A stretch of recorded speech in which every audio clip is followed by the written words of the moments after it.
Welcome to Women Leaders, Tales, Trails, and Truths, the podcast where we uncover the inspiring stories, journeys, and insights of successful women leaders. Join us each time as we explore the paths that they've taken, the challenges they've overcome, and the truths that they've discovered along the way. So whether you're looking for a little bit of inspiration, guidance, or a deeper understanding of what it takes to lead, you're in the right place. Let's dive right in. From cleaning office floors with her mom as a teenager to shaking up the corporate world, today's guest has redefined leadership, community building, and advocacy for women. She's built platforms supporting 80,000 women and was awarded an OBE for services to women and the economy. And that's why I'm so pleased that we're joined in the Warwick Innovation District studio by Dr. Vanessa Vallely. As the visionary founder of WeAreTheCity and WeAreTechWomen, she has championed thousands of women across industries, driving innovation, empowerment, and change. Vanessa, it's such a privilege to have you here today. Thank you, Penny. It's a privilege to be here, and thank you, such a wonderful opening. It's very kind of you. Heartfelt, as you know, and we've got so many questions. Let's just dig right in. So Vanessa, you started your career in the city at just 15. You climbed to the C-suite in a male-dominated sector, banking, and now you lead platforms that empower so many women globally, building, 30 communities? Yeah. So if you could go back and take us to the one defining moment, if you can, that moment that shaped your perspective on leadership, what would it be? It's a long journey. That's a big question. I think there were so many different points throughout my career, that shaped, I suppose, the leader that I am today, even from us way back of starting my first ever job. I was actually 16 in banking in the city. I've always been somebody that watches leaders and watching how they deal with situations, be it how do they negotiate, how do they deal with conflict, how do they influence. So I think there wasn't one particular moment, but many, many moments over that journey where I would watch how people behaved as leaders, taking the best bits that felt authentic to me into my own model of leadership. So again, starting at 16, I was so wide-eyed, just watching how everyone, I class it as kind of played the game, but watching all these different individuals, junior leadership positions, big leadership positions, and just learning as I go. And I think every single job that I took, there was that observation that was going on as well. And circumstances and situations shape you as a leader. Not everything I did turned to gold. I made mistakes, like, we err as human. But you learn from that and you're like, okay, if you're faced with that situation, the next time, would you do it a little bit differently? Also, I would say that throughout a significant part of my career, that I didn't ask for help as much as I should. So I was trying to navigate perhaps leadership decisions on my own based on my experience. And if I could look back now, I would say go find your mentors, go and bounce this idea, this situation off of other people around you. They will actually help you. I think I had this perception that, as you go further in your career, you get the job title and, you should know it by then. That's what you're paid to do. But that would be an observation that I probably could have, as well as observing, I could have asked more questions and I could have sought more advice and guidance. That's really interesting because I know that in your book, which we're going to talk about in a second, you do say that you wouldn't change a thing, but that you've learned so much and you share the things that you've learned for other women to kind of, build upon and get from, your experiences. So I think that's great. The other thing in your book, I think you shared that success often comes at a personal cost. Yeah. And as you reflect in your book of Heels of Steel, which I have with me today because I've been rereading it, it's such a powerful and candid account of your journey. So looking back, apart from the observation that you've just made, are there lessons that still guide you on how you lead today? Whether that's, do you feel more strongly about something? Or have things changed, do you think? I think, obviously, I'm coming at it from, I wrote Heels of Steel 10 years ago. Mm-hmm. So I'm a bit older and a little bit wiser. And I think as you get older, your perspectives do change on things. So I think from a a leadership perspective, I'm very much now that a job is very important, and that be ambitious if that's the way that you want to go in terms of driving your own career, but that life is so very important outside of work as well. And I think the piece in the book that you're alluding to, there was a bit of my career where I was so into my job that, I neglected a few things at home. I didn't see my family as much as I should. I didn't see friends as much as I should, because I was so focused on getting to where I felt I needed to be. If I could go back and have a conversation with that person, I'd be like, slow down, it will come. But family is a gift that we're given, and the time with them is a gift as well. And you can't go back and get that time back. So I think that would be more the advice that I would give. And now I think as a leader, I'm more aware as well of the importance of nurturing the people around you, of hiring people that have got a better skill set than I was back in the day. You were there to do the job, and you did it exceptionally well, and you knew the most. That's why you was in the job. Whereas now I think we think about leadership in a different way, and we have done for the last kind of decade, I think. So I think it's really important that, you, as I say, you do your job and you do it well and you be successful, whatever success looks like to you. But at the same time, you have to have that balance of the things that make you feel whole. And for me, that is around family and friends and the things that keep you tough and keep you going when times do get tough in the world of work. Because that's the support system that underpins you. Exactly. I love how in the book, you wrote that you haven't always made the right decisions, and you hope that readers will reflect on what didn't go right. That's a level of honesty that we don't really get from a lot of leaders. So what drives you to share these vulnerabilities, and how has owning your missteps shaped your leadership journey? I think it's about honesty. When I look back, it wasn't so much, I don't look back at any decision that was a terrible decision, Vanessa, that had a massive impact on people. I'm quite a sensitive soul, really, underneath the bravadery that everyone kind of sees. But there were decisions that I made were perhaps the wrong decisions for us as a family at the time, or that were driven by, I suppose, that ambition. I think we'll probably talk about it, but coming from growing up in a council estate, obviously not having much, we had a lot of love in our family, but not access to much resources. I was so hell-bent on changing that story for me and my family, for me and my mum, that led to this laser focus around.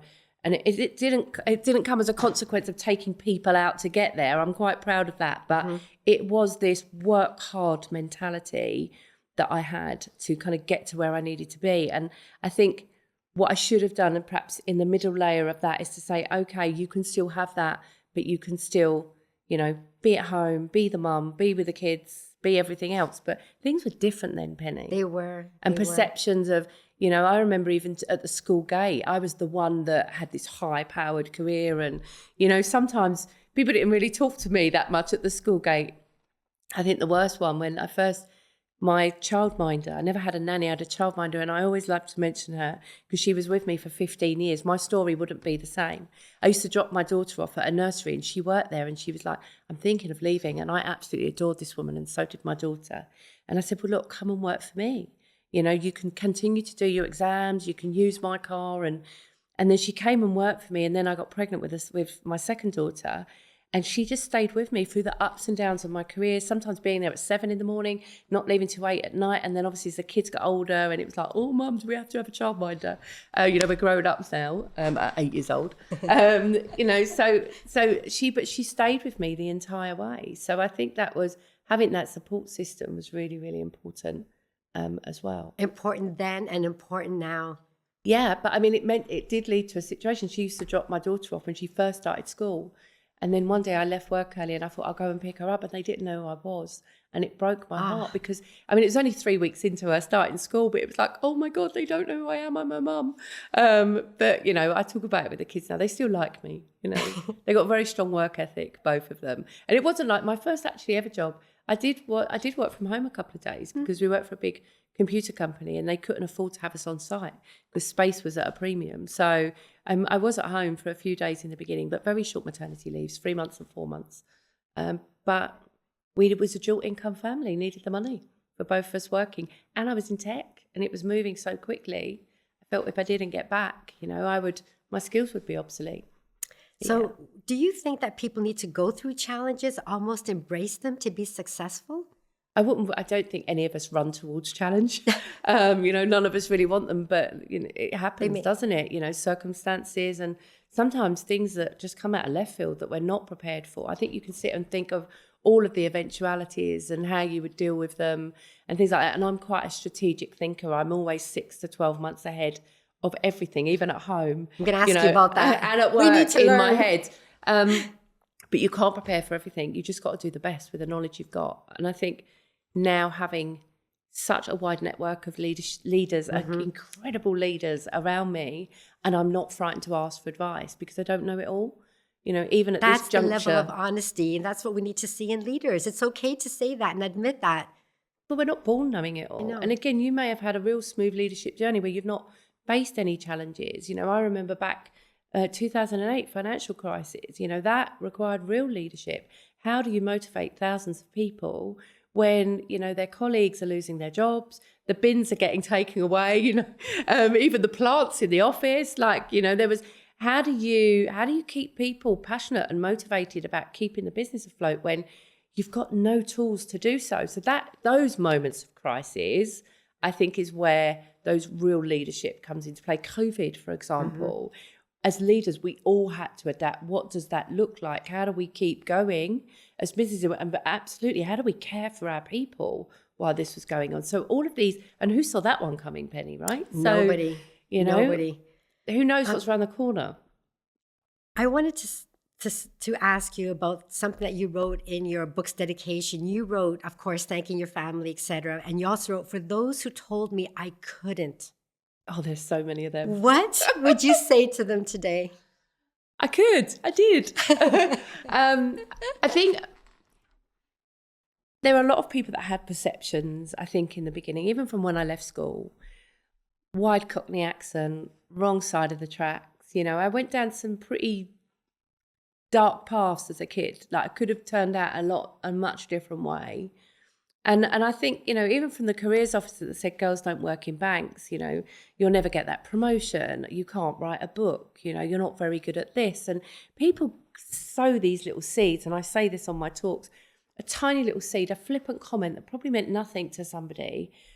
But as individuals, depending on how we're feeling at that time or where we're at, we take that seed and we grow it into the biggest tree that becomes a barrier that is almost, we can't get over ourselves. So I think there was quite a few of them. I mean, I think the best one the one that really sticks in my head is that I got called a rough diamond. Now, it takes quite a lot to offend me. I don't actually mind that, but if you dissect that down, I'm brilliant at what I do and I get the job done, but I'm kind of a little bit rough around the edges, which, do you know something? It was probably quite justified at the time, but I was lucky. I worked with a number of male leaders and I always like to credit them, mostly men, because it was tech. There wasn't many women around, but they helped me to polish some of my edges that I had, and it wasn't that they needed polishing, but they taught me different skills. They taught me how to navigate different situations, whereas sometimes I would have had a tendency to just go in guns blazing, if I was cross about something.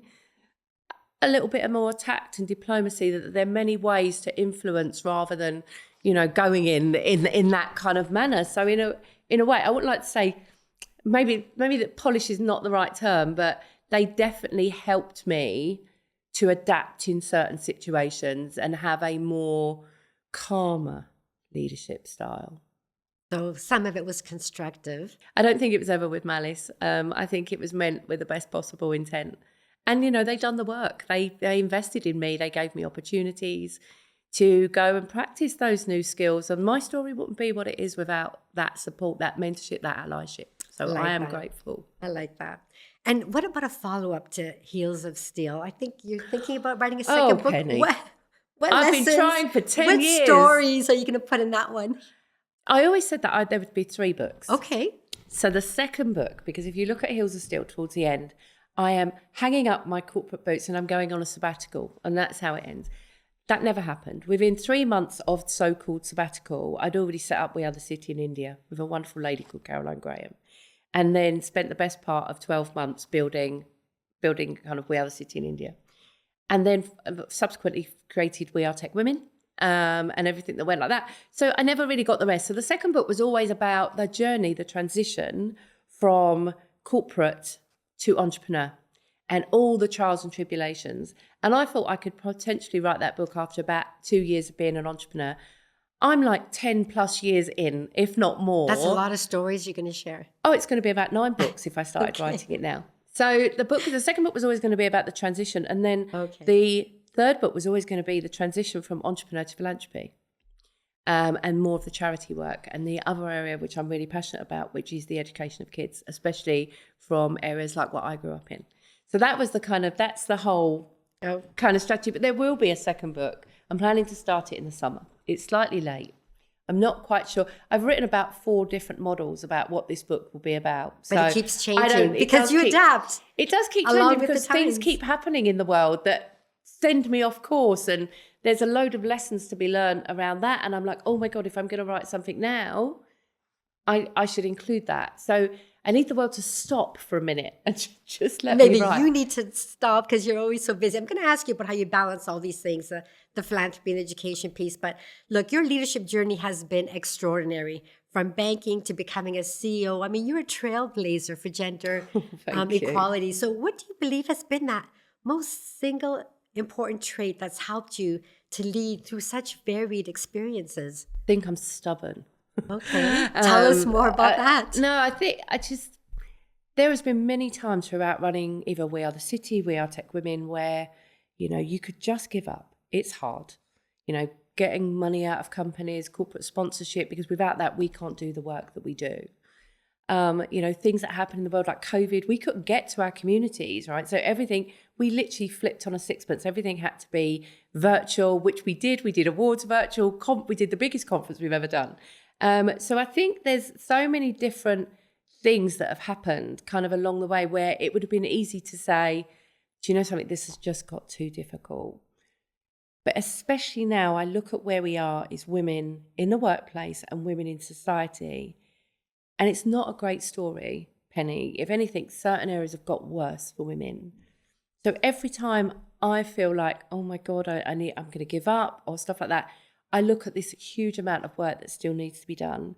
And I'm lucky in the last space of 15 years to have built up that solid network, who I wouldn't be the story I am without them, because there are lots of other women's networks out there. There are lots of people doing research. There are lots of campaigners that put their head above the parapet every day. There are so many people and amazing, incredible individuals working in that sector, and they're not giving up, Penny. And so you can't let them down. Exactly. I can't. It's a collective. Exactly. I can't disappear out. The work that we do, I think, is very much on the ground with the women that are, trying to get ahead in the workplace, navigating workplace challenges, trying to better themselves for whatever reason it is. So we're down there in the flowers. I don't like to call it weeds. We're down there in the flowers with the women.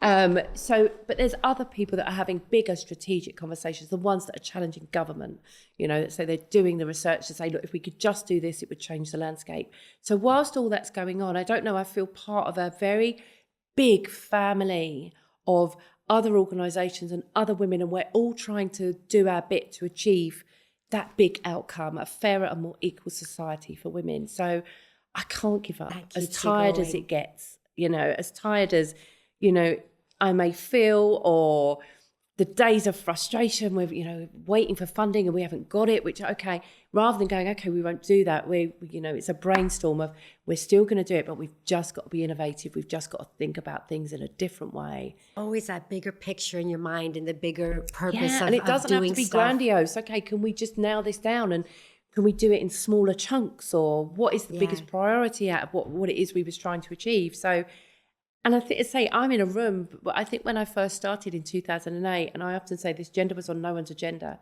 and diversity wasn't even a term. So there was a few women and a few networks around, more kind of entrepreneurial, that you could have a conversation with, but it felt quite competitive back then.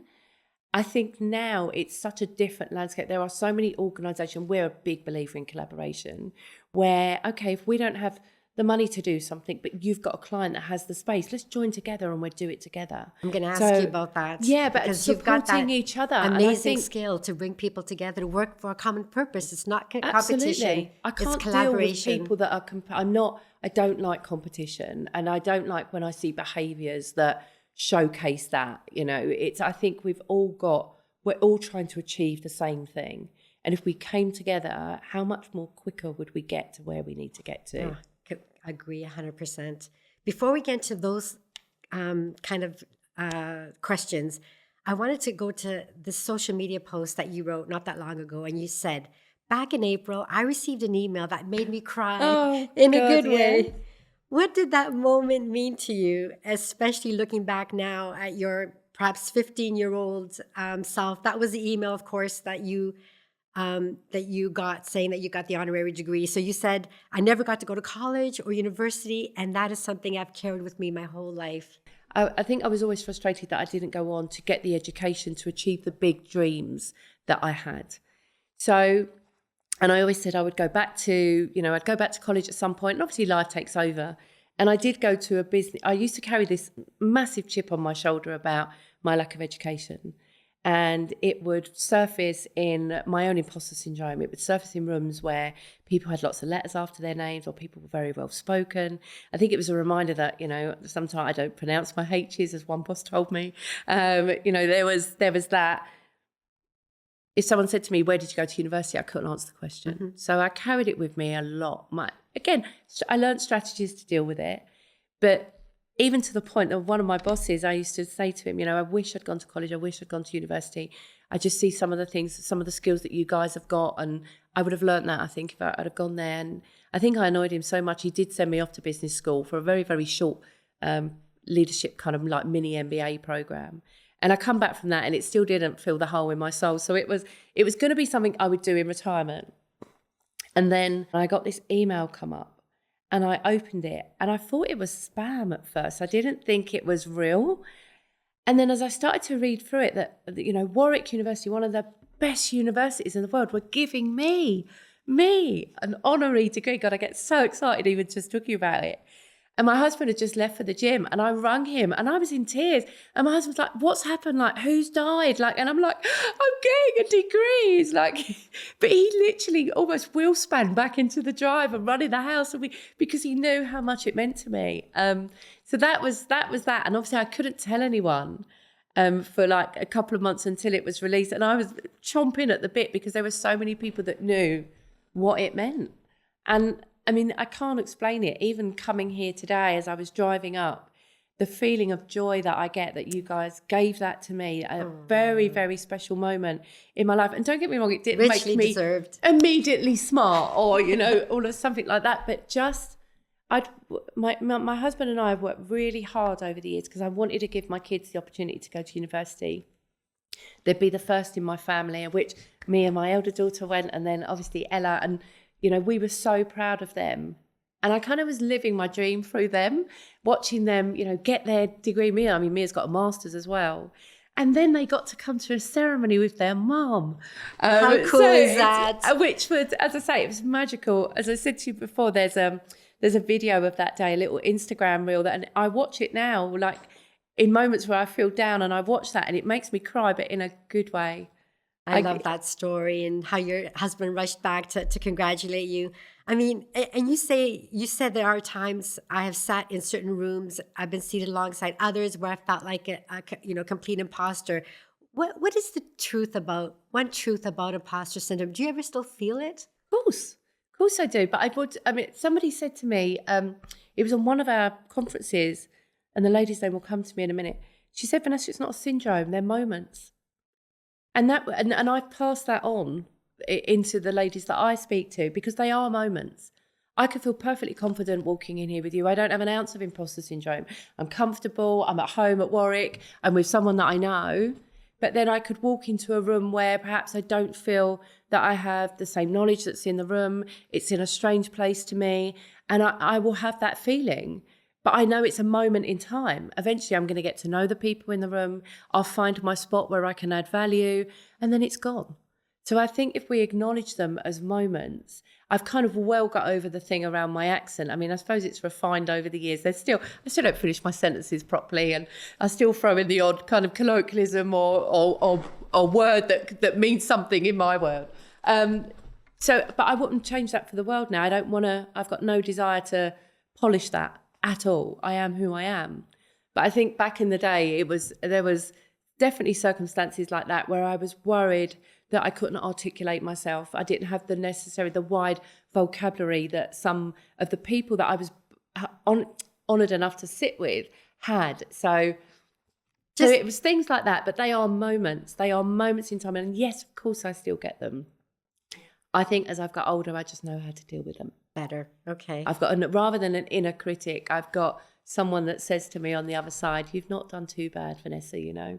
You've got the OBE for women, you're at the table for a reason, you've got a doctorate from Warwick, you've got 20 odd years under your belt of delivering events and working with women. You do kind of know this. You've done a few things, exactly. But that voice has taken years to get to the point where it's loud enough to stifle the noise of the inner critic, which, you know, we're judge and jury of ourselves. We give ourselves the hardest time. I agree. And put ourselves on the highest pedestals that we should know everything and things like that. Well, it's good to know what your coping mechanism is. Just give yourself a pep talk. And like you say, you know, you've done a lot and you just look at your successes and think, I've got this. I'm here I got a seat at the table. And you know what? If I haven't got it, I'll do the work before I go into the room. I've got enough people around me. Again, I'll ask for help. I don't know everything. I've got a little circle of trust on a WhatsApp group.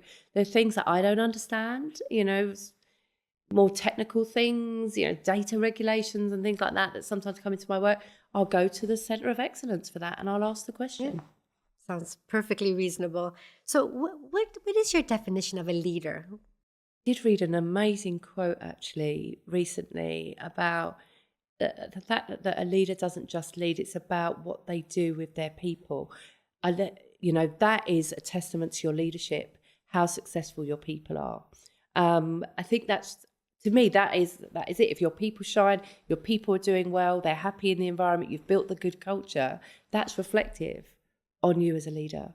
So I think at the moment, we was having this discussion the other day at one of the workshops that we was at, it's a really tricky time to lead right now. Mm-hmm. Why if you think previously, leaders back in the day, whether you're CEO or whatever, you had a certain element of skill set that you needed to go and do the job to do that position. But now there are so many things around the periphery, that skills that you have to continuously learn, situations you have to adapt to. Mm-hmm. It's not like it was 30 years ago. The scope is so much broader and wider from a leadership perspective, you know, around, I think it's a much bigger job than what it ever was back in the day. Mm-hmm. You know, that's continuous learning as a leader. You know, and the cultures that we're trying to bring, the emotional intelligence that you have to have, sensitivity, your empathy, they weren't necessarily, you know, top marks for on the top of the job description before. But I think the testament to your leadership is being able to adapt and showcase those skills above the technical aspect of doing your job. Yeah, I hear what you're saying. And I'm just wondering, I mean, leadership also involves facing criticisms and, you know, resistance. I mean, how do you handle those kinds of challenges and, you know, use them constructively? But this is the point, Penny, of what I was just saying. The spotlight is now on leaders and, you know, they can be called out for the decisions that they make or their lack of, you know, if they don't speak out on certain things. It is a much different landscape for a leader. We're more exposed, you know, when things happen and people are looking to you, saying you should be saying something here. You should, you know, your silence is complicit.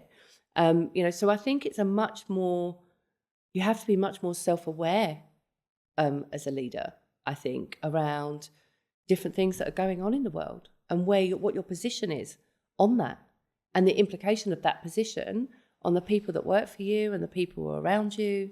Yeah, you do support a lot of organizations and a lot of companies and charities. And I'm just wondering, we have a lot of attachments everywhere.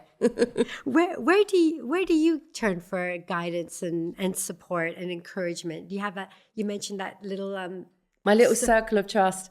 I mean, and one of my wonderful co-chair on Gender Networks, Birgit New, who I've known for the best part of 17 years, she is an all-seeing eye on everything. She's got the most super knowledge. So she's very much a sounding board for me. There are a few others. It depends if I'm working in the world of tech.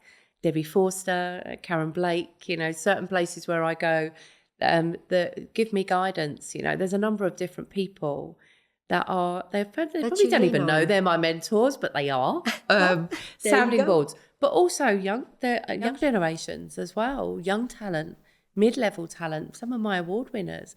If they're experts in their space and they've got, I'm galvanizing different opinions on something, I'm not picky. They don't need to have a C-suite title. They just need to, be the best at what they're good at and be level-headed just to give me a different perspective. So I love that. I do crowdsource a lot in terms of decisions even that we make. Do you think this would work? I very rarely do anything in an ivory tower. So always. And the bigger communities, the more communities I've built, the more people you have, the more people we have access to. And we do the same. We're a sounding board for a lot of other people as well, which is great. And I love that. Come to me for advice. I'll give you my advice, but I'm probably going to connect you to 6 or 7 other people that can give you maybe a different perspective as well. Yeah, it works both ways. You've been quite open about being neurodiverse. What unique strengths do you think neurodivergent individuals bring to the workplace? And from my own perspective, I mentioned it earlier on, I was very disruptive at school, very low attention span. I still really struggle with detail. Luckily, I like any good leader, I wrap myself around people that are very good at the things that I'm not very good at. And I think as I've gone to... When I think of my own ADHD, my life has been one continuous hyperfocus. I don't think we would have the same story without me being neurodiverse. Even Hills of Steel, I wrote that in 9 weeks. I got the idea into my head and I did not stop. I got up early in the morning at 5 a.m. before the kids got up, and I had a 9-week deadline. I wanted to finish it by International Women's Day on the 8th, and I started it in January. So it was around 9 weeks total writing time. So I think, in terms of I have an idea, it benefits me. I have an idea and I can grow it very quickly. I'm at my best when I work under pressure.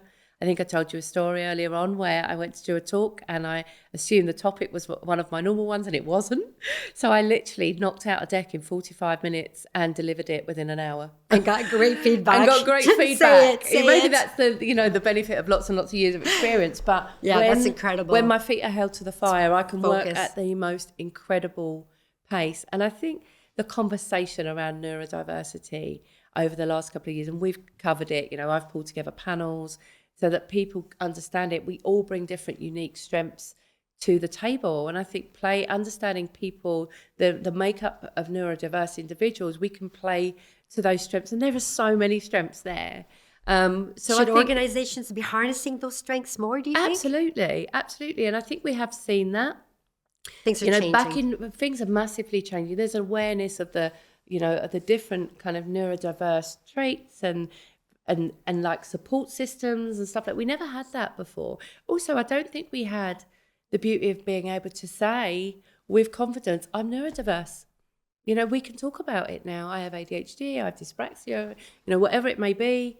We can talk about that openly and people are interested and accepting, and people are more open to there has been some negative side to that. I've heard it. Everyone has ADHD these days, and you always get the negative on everything. But I think for those of us that are neurodiverse, from my own personal perspective, I don't want to speak for anyone else, but I look back on why I didn't learn like other people learned when I was at school. Why perhaps I was bright but I couldn't apply it. Why I was disruptive, and I was so hard on myself for years. Like I had the same opinion of myself as the teachers had of me. I think I was just naughty.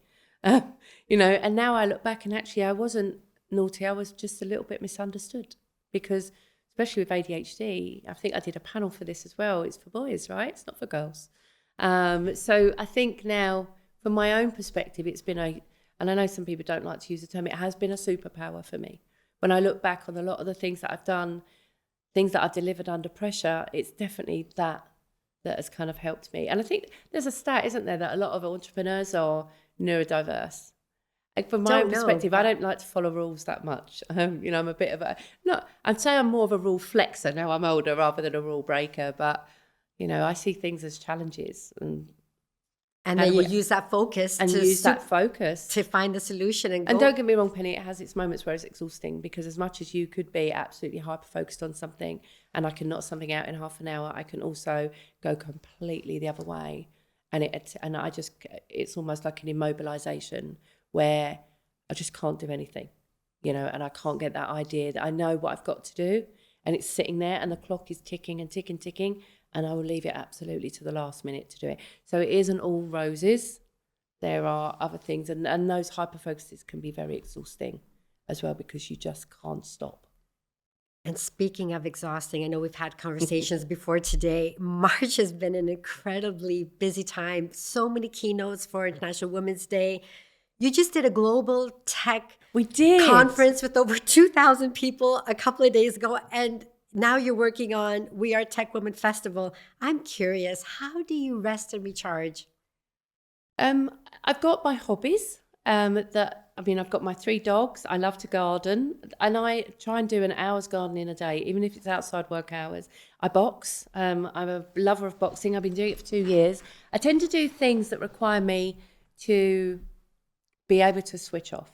Like, for example, with the boxing, I have to listen, and I have to pay attention for obvious reasons.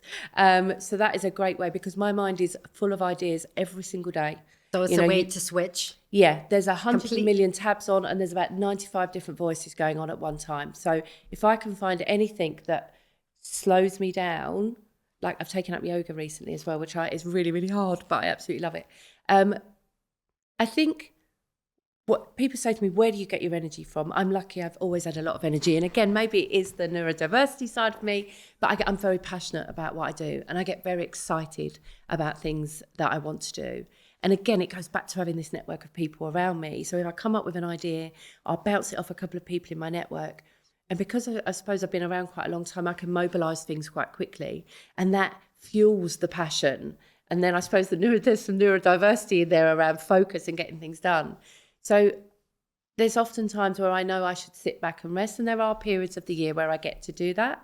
But if I rest for too long, I come up with more ideas. Like, my team don't like me going on holiday for like a week, because if I come back, I've got ideas around what we're doing. And we literally get on a Teams call. There'll be a long to-do list once you come back. And I'll go, I've had an idea, and they all just duck for cover. No. It's like, but they know it's going to be so exciting, and they come along for the ride for me. And I think the day I stop loving what I do is the day that I'll learn to rest properly. That focus will always be in something else, whether it's kids, education, doing something locally in my community. I think I'll always be a busy person. You know, I'll be in the Women's Institute, or I'll be working, like, you know, doing something again for the local town.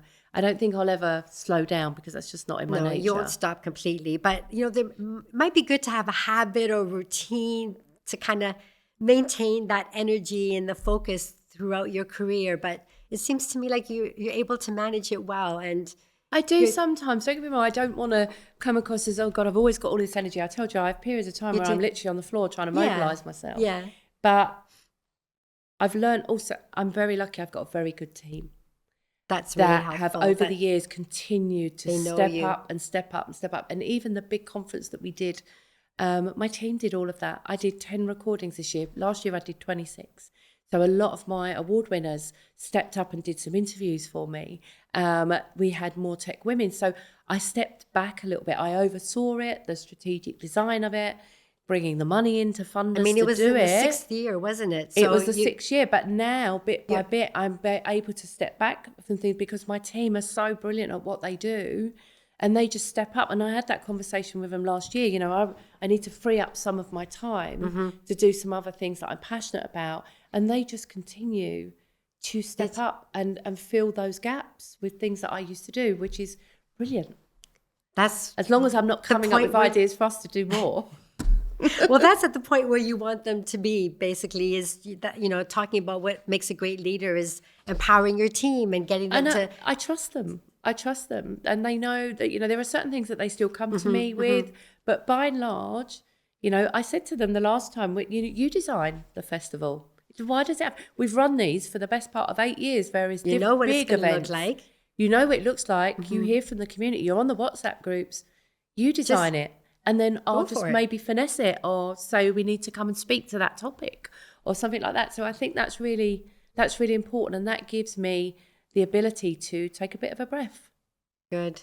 Glad to hear that, because I know you've got other ideas in your head. I've always got ideas, Penny. That's my problem. You spearheaded so many initiatives like Women in Tech Week, LevelUp, Gender Networks, and KNIT.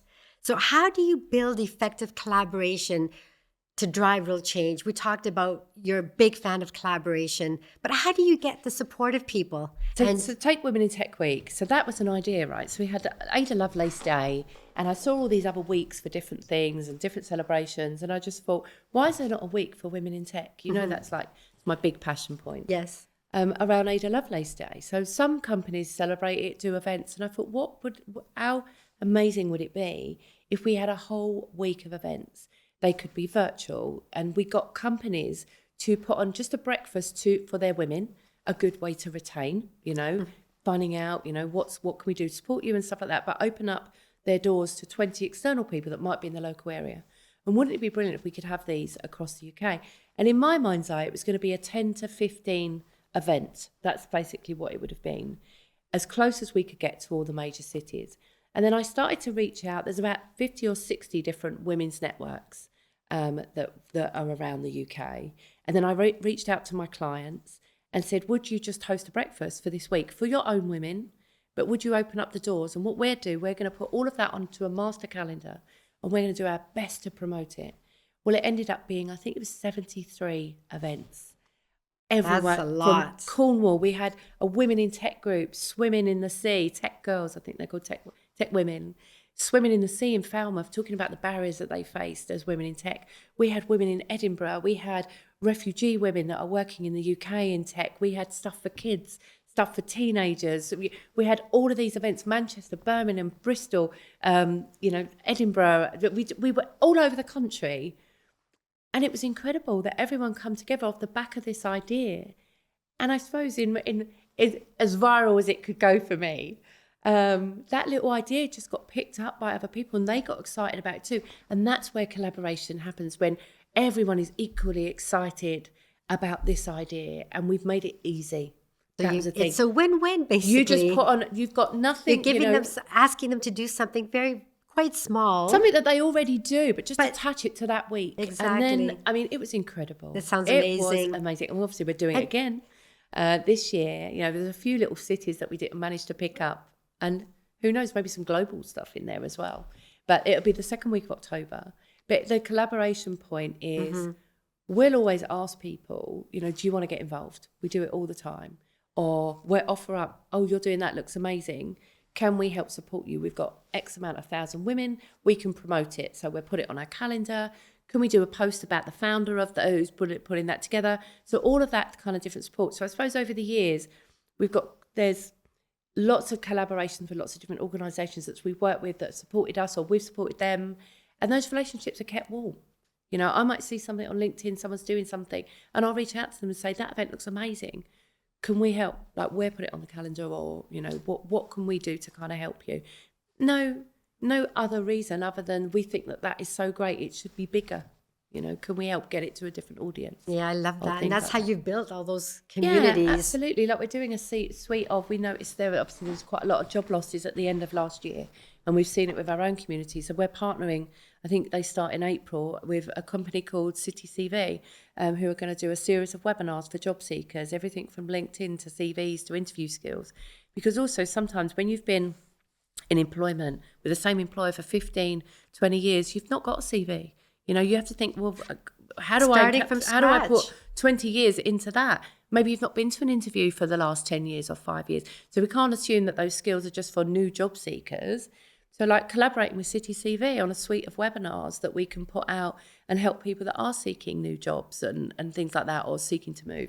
So those little collaborations I think are really, really important. And then obviously the big collaborations with the companies that want to drive change in particular areas or in particular industries, we work with them. And I'd say it's those that fund our work, because, especially when we're doing external events and things, it's expensive. It really is expensive. It is, and it's crucial to keeping these things going, definitely. And also, if we're doing something big, if we're asking people to come and speak, that's how they make a living, we pay them, Penny. Of course, I may not be able to pay them the thousands and thousands of the big companies pay them, and I always put that up front. But if we're getting money in the door to support our organisation, it's really important that we put money back in the pocket. So when we do something like that, where we get a lot of sponsorship, we can do that. Because everyone should benefit from it. Things like OneTechWorld are slightly different because it's free. We literally get the funding to build the platform and to pay the people to do the work. Mm-hmm. So for some of them we can't, but by and large, we try and put money back into the ecosystem, even within our supply chain at WeAreTheCity. It's like 90% female when we do events. So putting money back into female entrepreneurs and stuff. So it all flows through and helps. We all help each other. You've got a winning model, honestly. I mean, and you just do it so well. I want to, talking about new initiatives, you've got KNIT that you've just kind of put together. That's knowledge, networking, innovation, and transformation. So speaking of that, how might the backlash against DEI in the US affect us in the UK? Are you feeling that at all here? So KNIT was co-founded with Birgit New, who I speak about a lot, and it was her baby. We've been talking about it for the best part of a year, and I'm really glad we didn't set it up when we originally started, because as you mentioned, the backlash against D&I, it was rumbling on LinkedIn. It wasn't as loud as obviously it has been since Trump's orders and obviously what has kind of followed. But that was kind of set up to bring the D&I leaders together to look at what's next, what innovations should we be following? How do you come together as a collective for comfort in some respects, but also to kind of map out what that future looks like? So we're a big fan, and Birgit is as well, of bringing together people together in times of crisis to pull that best practice, to pull thought leadership, to spark ideas as well, but also safe spaces. So that is kind of why KNIT was created. I think we got our second meeting coming up in May time. But in terms of have I seen a change? In some organisations, 100%. And I think that's because, if they're headquartered out of the US, they've got no choice but to abide by some of the executive orders that have come through. And that will trickle down into the UK, whether it's a slightly pulling back on some initiatives. But I think from what I've seen within my client base, that from a UK perspective, we seem to be holding quite firm. That's good to hear. Which pleases me no end. And don't get me wrong, there's a whole barrage of headlines, and I don't think by any stretch those orders are finished, in terms of what comes next for them. And I think those are the challenges that we will face as the years come on, cutting of budgets, so, which stops your inability to do anything. But we will navigate around them. I think the sentiment is still there. We still have big issues to solve, And people want to solve them. We want to solve them. And groups that need, extra help and things like that. We know where all the inequalities lie. So we can't give up. We're just going to have to be a bit smarter. But I don't think, I've seen, I'd say a few companies that put stuff out, but I think we've just got to wait, watch and see. The work will still continue because we're also passionate about it. It's how visible that work will be, I think, for the next kind of 12 months. And again, we do need to reimagine D&I. We do need to come up with better things because it hasn't kind of worked in the past, or certain things haven't worked. So we do need to look at what that looks like, but we've got the right minds in the room and the right challenge, because you only grow through challenge. So yeah, let's see. Good. I mean, you celebrated thousands of women through your platforms. What's the truth about gender equality that still frustrates you or surprises you, maybe? I'm just going to give you a short answer to that question. The fact that we're still talking about it, Penny, and there's a great great picture of a woman who's like in her late 80s saying, I think there might be an expletive in there somewhere, but she says, I can't believe I'm still protesting this, whatever. So I think that's my biggest bear, that we're still talking about it. And the moment we feel like we're taking a few steps forward, we take massive steps back. You see elements of progress, like percentage numbers going up, and you have to dig into them a little bit to see. You might see, the first woman for this. We're still talking about the first female that's done this. That shouldn't even be a new story. That should, for God's sake, we're in 2025, that should be the norm. So I get frustrated about that. Obviously, every time we have big issues in society happen, we take not 3 steps back, Penny, we take 20, 30 steps back. I think, I'm happy that there are so many of us having these conversations now. I say back in my day, it was a very quiet, we didn't really speak about some of the challenges that women face, like big in society. Social media's added a big platform to that. More people have a voice. But I think that's my biggest thing, that we're still, we still got all of these gaps from a workplace perspective, pension gaps, pay gaps, health inequality gaps. I could go on. There are so many. And then there's still this big issue, violence against women and girls, which is just, been pushed to the forefront over the past few years. So there are so many. If we thought about all of the things that we're on the back foot around, you would sink into a depression. But what you've got to think about is all the people that are out there trying to drive change, and where can you, no matter how small, help have an impact somewhere. And that's what kind of keeps you going. It is. In a way. But also it's the passion and drive from the people around me, whether I go onto Instagram and I see the campaigners that are speaking out, that are trying to drive change, that are using their voice, to drive that change. And I think if they can do it, we're all in this together. And although mine is more workplace driven, there are some remarkable women and men out there that are trying to change the society that, again, for women, that we're constantly on the back foot of. So I'm still on the bus. Indeed. I'm still there. I'm glad you are. Whatever I can.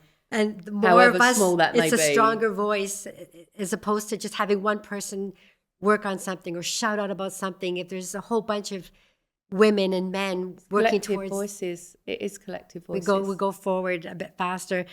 So I'm going to switch the focus a bit and talk about the power of profile, a talk I've heard a couple of times, which I absolutely love. What would you tell people who don't promote themselves enough? People don't promote themselves because often it can feel like you're bragging or boasting. However, if you don't become comfortable in some way of being able to articulate what you're good at, what your aspirations are, how will people ever know? And for example, if you didn't tell me, Penny, if I don't know, how can I open up doors of opportunity for you? So I think it's about doing it to a point that feels authentic and comfortable with whatever your personality type is.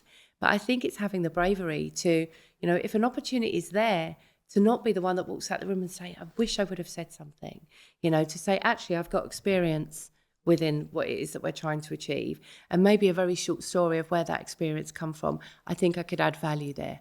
And you can just leave it there. If they're all the words you can muster and feel comfortable, you've said that you've got experience, you feel like you can add value, So I think making sure that people, and whether they want to do it on LinkedIn, update their bio and put all their skill sets on there, what the things that they delivered, the impact is really important, the cause and effect of doing that. I think, otherwise people, how can I help you if you don't tell me? And also we may not necessarily be in the same rooms, which is why I recommend that people update their LinkedIn summary, make it the shop window I want to walk into. I always give this analogy of, I don't want to see a sponge. I want to see a cream cake with the cherries, metaphorically speaking, of course. But it's like, I think you should tell your story. I think that's what's really important. But find a way of doing it in a way that you feel comfortable, and that it isn't the story that you feel you should tell. It is an authentic story that you can deliver to.